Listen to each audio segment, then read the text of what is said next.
रामदास साहू जी समर्थन करता हुआ जय महामंत्री चाहते हैं।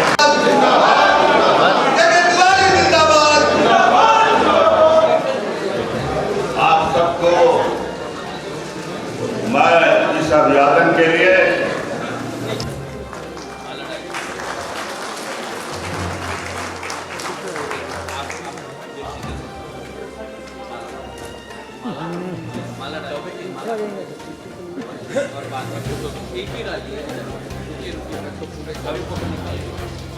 मैं उत्तर प्रदेश के अपने प्रभारी विजय माथुरिया जी से अनुरोध करूंगा। मैं पूर्व श्रम मंत्री, वर्तमान श्रम मंत्री, एक श्रम मंत्री आज जिम्मेदारी लेते हुए अपने श्रम मंत्री के पास मैं अपने हमारे कुछ प्रस्ताव जो संदर्भ के सदस्यों से आग्रह है कि आज के निर्वाचित राष्ट्रीय महासचिव श्री के तिवारी जी का माल्यार्पण कर एवं पुष्प देकर इनका अभिनंदन करें।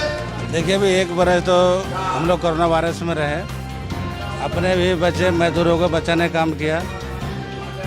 अब खनिज संपदा राज झारखंड है, लोगों को रोजगार चाहिए। हम लोग कल विभागीय बैठक किए हैं और स्किल डेवलपमेंट के तहत सभी को प्रशिक्षण देंगे और किनको रोजगार कहाँ देना है, इसके लिए मेरा विभाग जो है से काम शुरू कर दिया है। 2021 नया वर्ष विकास वर्ष, रोजगार वर्ष होगा, उस दिशा में सरकार काम कर रही है।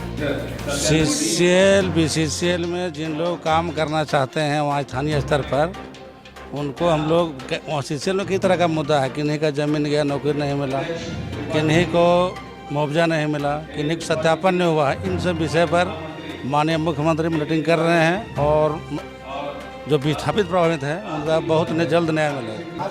पूरे देश से, साइलेंट रहिए प्लीज, पूरे देश से, आंध्रा से जितेंद्र जी और तेलंगाना से, महाराष्ट्र से राकेश सेठी जी, गोवा से रोडाल जी, बंगाल से देवाशीष दत्ता साहब, विजय पांडे जी, पूरे देश से, पूरे देश के कई राज्यों से Indian national trade union Congress के लीडर्स, ट्रेड यूनियन संघों के नेता आज रांची में जमा हुए और जमा होने के बाद यहाँ आज जनरल काउंसिल की बैठक हुई। कल वर्किंग कमेटी को डिसॉल्व कर दिया गया था, जो इसके पहले शहडोल में चुनी गई थी 3 साल पहले।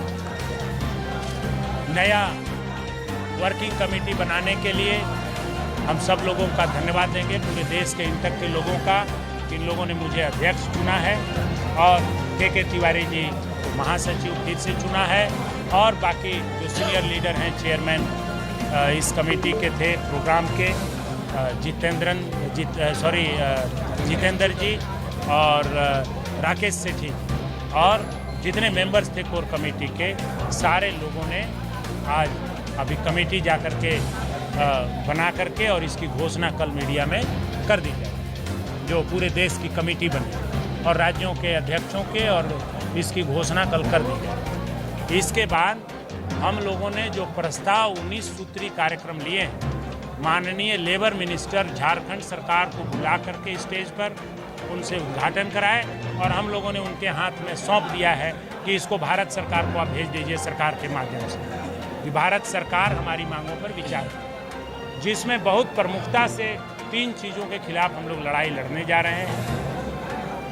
जो 3 कोड पास किया है, जिसमें कई दर्जन जो लेबर लॉ थे उसको ख़त्म कर दिया है, कानून बना करके पिछले 70 वर्षों में कितने जो लेबर लॉ बने थे, श्रमिकों के, मजदूरों के हित में जो कानून बने थे उनको ख़त्म कर दिया, उसको वापस फिर उसी स्थिति में लाया जाए। ये जो 3 किसानों के कानून कोरोना पीरियड में चुपके से बना लिया गया, जिससे कि पूरे देश के लोगों को, आम लोगों को महंगाई का सामना करना पड़ेगा, किसानों की ज़मीन लूट जाएगी और मजदूर बेरोजगार हो जाएंगे। जो खेतीहर मजदूर हैं वो बेरोजगार हो जाएंगे, किसानों की ज़मीन उद्योगपतियों की चली जाएगी और जमाखोरी बढ़ जाएगी, जिससे महंगाई बढ़ेगी और देश का मिडिल क्लास फैमिली महंगाई की चपेट में आ जाएगा। उसको उस समय कुछ नहीं किया जा सकेगा। पूरा देश पर हमला है ये कृषक कानून। इन 3 कानून प्लस 6 कानूनों को सरकार को वापस लेना होगा।